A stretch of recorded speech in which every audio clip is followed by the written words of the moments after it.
যুক্তরাষ্ট্রে বসবাসরত বাংলাদেশি পেশাজীবীদের মধ্যে পারস্পরিক সম্প্রীতি জোরদার এবং অভিন্ন লক্ষ্য অর্জনে সহযোগিতা বৃদ্ধির উদ্দেশ্যে নিউ ইয়র্কে আনুষ্ঠানিকভাবে আত্মপ্রকাশ করেছে বাংলাদেশি প্রফেশনালস নামে নতুন একটি সংগঠন।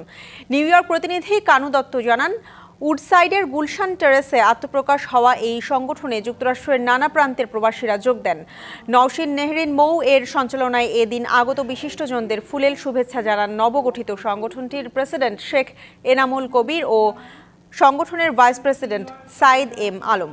বাংলাদেশ সোসাইটির প্রেসিডেন্ট আতাউর রহমান সেলিম সংগঠনের কর্মকর্তা ও অতিথিদের সাথে নিয়ে বাংলাদেশি প্রফেশনালস আনুষ্ঠানিক উদ্বোধন করেন। অনুষ্ঠানে শুভেচ্ছা বক্তব্য দেন মোহাম্মদ আলী, মোহাম্মদ শামসুল হক, মেরি জোবায়দা সহ অনেকে। সংগঠনের নেতৃবৃন্দ জানান, দেশীয় পেশাজীবীদের একটি শক্তিশালী নেটওয়ার্কে যুক্ত করেন আমেরিকান স্বপ্নের পথে যাত্রাকে আরও সংগঠিত ও কার্যকর করাই তাদের মূল লক্ষ্য। আমি আপনাদের মানুষ, আপনাদের ভাই, দল মত নির্বিশেষে সবাইকে নিয়ে আজকের এই প্ল্যাটফর্মের উদ্বোধন করছি। বিসমিল্লাহির রহমানির রহিম। ধর্ম, বর্ণ, গোত্র বা জাতি আমাদের ডিভাইডেড করতে পারবে না। আমরা হব শুধুমাত্র বাংলাদেশি। অনেক ফুল থাকে, সে ফুল দিয়ে মালা গাঁথতে হলে একটা সুতা লাগে।